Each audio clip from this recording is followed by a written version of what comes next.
আসসালামু আলাইকুম এভরিওয়ান। অপবাদ গল্পের ৩ নাম্বার পর্ব। তো চলো বেশি কথা না বলে গল্প শুরু করা যাক।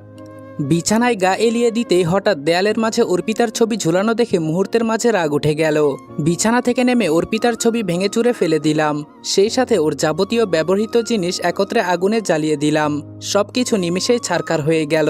ফ্লোরে হঠাৎ আগুন জ্বালানো দেখে মা ভয়ার্ত কণ্ঠে বলল, এ কি, ফ্লোরে আগুন জ্বালিয়েছিস কেন? মায়ের ভয়ার্ত চেহারা দেখে বললাম, নেমো হারামির স্মৃতিগুলো পুড়িয়ে ফেললাম। এখানে ওর কোনো স্থান নেই।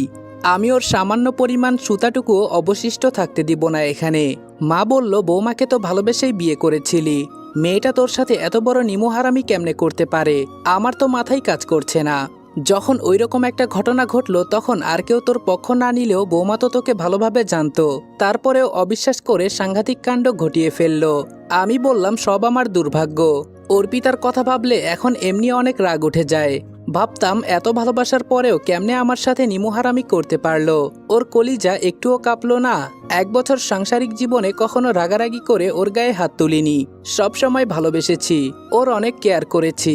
পরিশেষে ও আমার সাথে, না, এগুলো ভাবতেও পারছি না। যত দ্রুত সম্ভব আমার জীবন থেকে অর্পিতা নামক শব্দটি সারা জীবনের জন্য মুছে ফেলবো। তার আগে অনাগত বাচ্চাটা আগে পৃথিবীর আলো দেখুক, তারপর অর্পিতাকে ডিভোর্স দিব। আমার জানা মতে স্ত্রী অন্তঃসত্ত্বা অবস্থায় ডিভোর্স হয় না। তাছাড়া আমিও চাই না যে অর্পিতার কাছে আমার সন্তান থাকুক।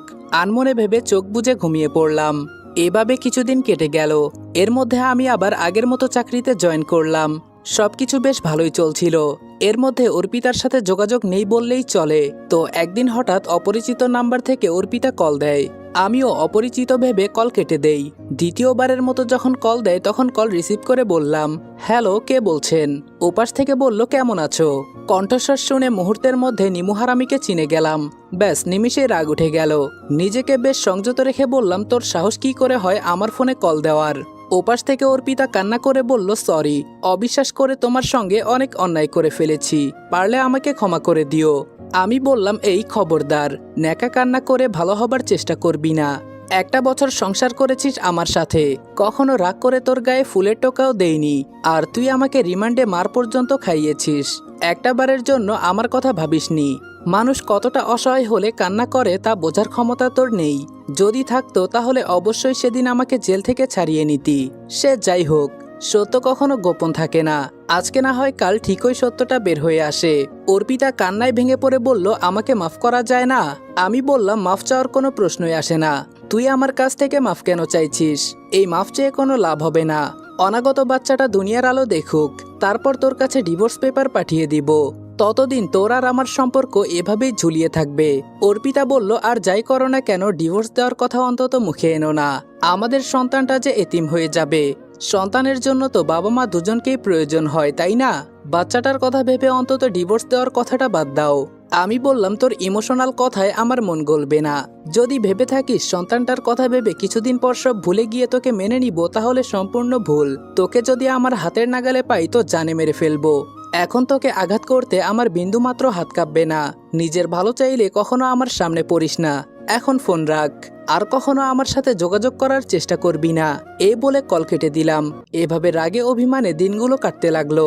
এর মধ্যে অর্পিতার বাবা মা আমার কাছে এসে হাতজোড় করে অনুরোধ করেছে আমি যেন অর্পিতাকে মেনে নেই এবং তাদেরকেও ক্ষমা করে দেই। এমনিতেই ওদের দেখলে পায়ের রক্ত মাথায় উঠে যেত। ওদেরকে আমি একদমই দেখতে পারতাম না। আর ওনারা আমার বাড়িতে এসেছিল ক্ষমা চাইতে। ব্যাস, সেদিন যা তা বলে অপমান অপদস্থ করে বাড়ি থেকে তাড়িয়ে দেই। দিনগুলো কোনো রকম কাটছিল। এখন আর অর্পিতার প্রতি বিন্দু পরিমাণ ভালোবাসা নেই। এখন যদি আমার সামনে মরেও যায় তারপরেও ফিরে তাকাবো না। এতটাই ঘৃণা জমেছে অর্পিতার উপর। তো রাগ অভিমান চলাকালীন মা একদিন আমাকে বলল, বাবা, এভাবে আর কতদিন? অনাগত সন্তানটার কথা ভেবে না হয় বৌমাকে মেনে নে। তাছাড়া ওনারা তো ক্ষমা চেয়ে গেছেন, আর তুই তাদেরকে যাতা বলে অপমান অসম্মানী করে বাড়ি থেকে বের করে দিয়েছিস। তাই আমি বলি কি, বৌমাকে ফিরিয়ে নে। এভাবে আর কতদিন? মার কথার উত্তরে শুধু বলেছিলাম, সরি মা, আমার দ্বারা ওকে মেনে নেওয়া সম্ভব না। মা শুধু জানে আমাকে সাধারণভাবে থানায় ধরে নিয়ে যাওয়া হয়েছিল। মা তো আর জানে না রিমান্ডে 3 দিন অসহ্যকর আঘাত আমাকে ভোগ করতে হয়েছে। বাড়িতে এসে মার কাছেও বিষয়টা গোপন রেখেছি। এর জন্য হয়তো অর্পিতার প্রতি মার একটু মায়া হচ্ছে।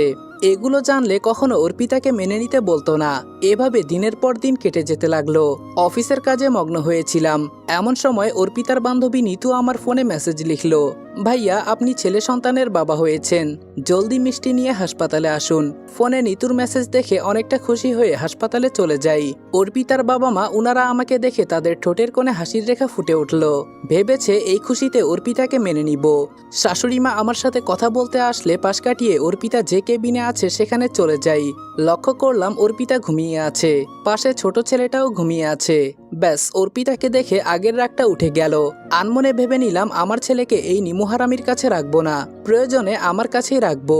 এই ভেবে অর্পিতার কাছে গিয়ে দাঁড়ানো মাত্র অর্পিতা আমার উপস্থিতি টের পেয়ে চোখ মিলে তাকালো।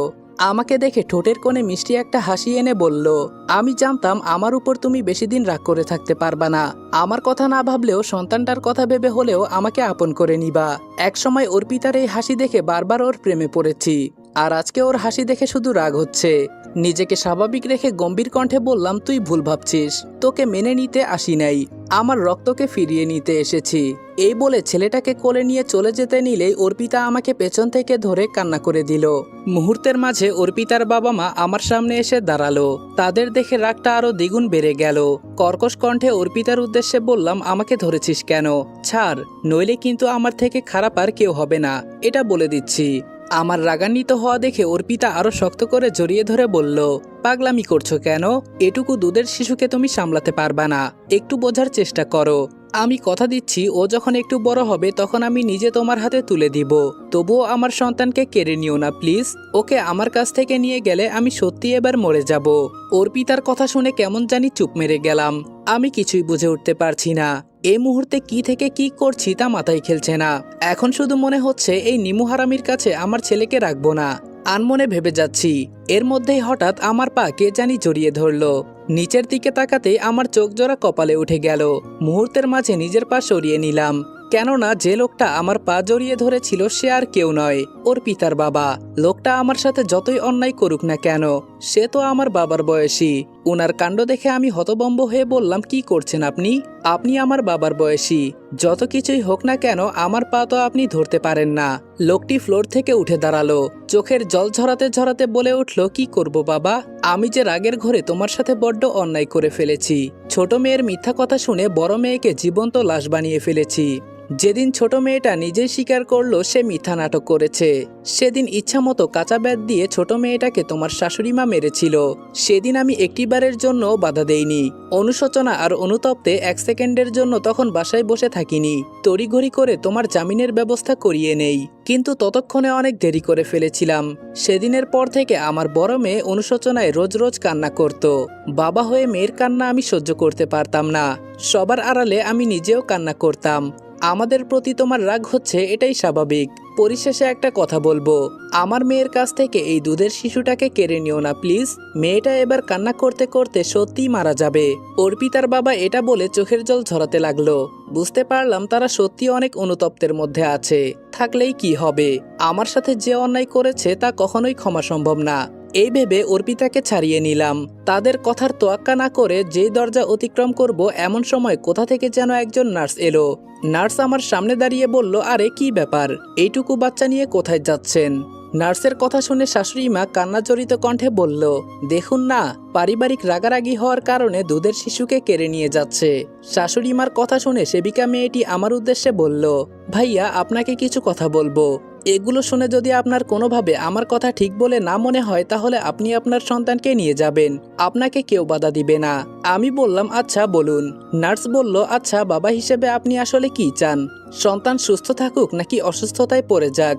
দুইটির মধ্যে আপনি কোনটা চান বলুন? আমি বললাম, সন্তান সুস্থ সবল থাকুক, এটা তো সব বাবারাই চায়, তাদের মধ্যে আমিও একজন। আমি সন্তানের জন্য অবশ্যই ভালো চাইব। নার্স বলল, ভালোই যদি চান তাহলে এই দুধের শিশুকে তার মার কাছ থেকে কেড়ে নিয়ে যাচ্ছেন কেন? আপনি নিজেও তো জানেন একটা দুধের শিশুর সেকেন্ডে সেকেন্ডে তার মার প্রয়োজন হয়। আল্লাহ না করুক আপনি আপনার স্ত্রীর উপর রাগ দেখিয়ে এই দুধের শিশুকে আপনার বাসায় নিয়ে গেলেন। বাই চান্স যদি এই দুধের শিশুটার কোনো ক্ষতি হয়ে যায় তখন আপনি নিজেকে ক্ষমা করতে পারবেন? আমি নিশ্চুপ। নার্স বলল, কখনোই পারবেন না, তখন শুধু আফসোস করবেন, কিন্তু কোনো লাভ হবে না। সন্তান যেহেতু আপনার, অবশ্যই আপনার কাছে নিয়ে যেতে পারবেন, তবে ও একটু বড় হোক, তাছাড়া আপনার স্ত্রীর দিকে একবার তাকান, সে কেমন অঝোর ধারায় কান্না করছে। ভাইয়া, পরিশেষে একটা কথা বলবো, রাগের কারণে এই দুধের শিশুকে কষ্টের মাঝে ফেলে দিয়েন না প্লিজ, আমি হাত জোর করে বলছি। সেবিকা মেয়ের কথাগুলো নীরবে শুনে নিজের কাছেই অনুশোচনা হতে লাগলো। এ আমি কি করতে চাচ্ছিলাম? আমার পক্ষে তো এই দুধের শিশুকে সামলানো সম্ভব না, ওর মার কাছে ভালো থাকবে, এটাই তো অনেক। আনমনে এগুলো ভাবছিলাম। এরপর চুপচাপ অর্পিতার কোলে ছেলেকে তুলে দিলাম। উপস্থিত সেবিকা সহ অর্পিতার বাবা মা অবাক যে আমি কিছুক্ষণ আগে পাগলামি দেখাচ্ছিলাম সে আমি কিনা শান্তভাবে নিজের ছেলেকে অর্পিতার হাতে তুলে দিচ্ছি। সবাই অবাক দৃষ্টিতে তাকিয়ে আছে, সেদিকে আমার ভ্রুক্ষেপ নেই। আমি আমার ছেলেকে এক নজর চোখের দেখা দেখে নিলাম। ছেলেটা দেখতে অনেক সুন্দর হয়েছে। আফসোস সম্পর্কটা ভালো নেই। যদি অর্পিতার সাথে ভালো সম্পর্ক থাকতো তাহলে আজকে খুশির সীমারেখা থাকতো না। প্রথমবার বাবা হওয়ার অদ্ভুত এক আনন্দ, যা আজকে পেয়েও অপূর্ণ রয়ে গেল। চোখের কোণে বিন্দু কণাগুলো জমে যাওয়ার আগেই হাতের উল্টো পিঠে মুছে চলে যাওয়ার জন্য পা বাড়াবো, তখনই অর্পিতা আমাকে টেনে ধরলো। পেছনে ফিরে অর্পিতাকে লক্ষ্য করলাম, ও ছলছল দৃষ্টিতে আমার দিকে তাকিয়ে আছে। ও চোখে ইশারা করে আমাকে ওর পাশে থাকতে বলছে। বললেই কি হবে, আমার পক্ষে ওর কাছে থাকা সম্ভব না। অর্পিতার হাত ঝাটকা মেরে সরিয়ে দিয়ে কেবিন থেকে বের হয়ে গেলাম। পেছন দিক থেকে অর্পিতা অনেক ডেকেছে, কিন্তু আমি শুনিনি। মন খারাপ করে বাড়িতে চলে আসি। মা হাসি মুখে কিছু একটা বলতে চেয়েও বলতে পারল না।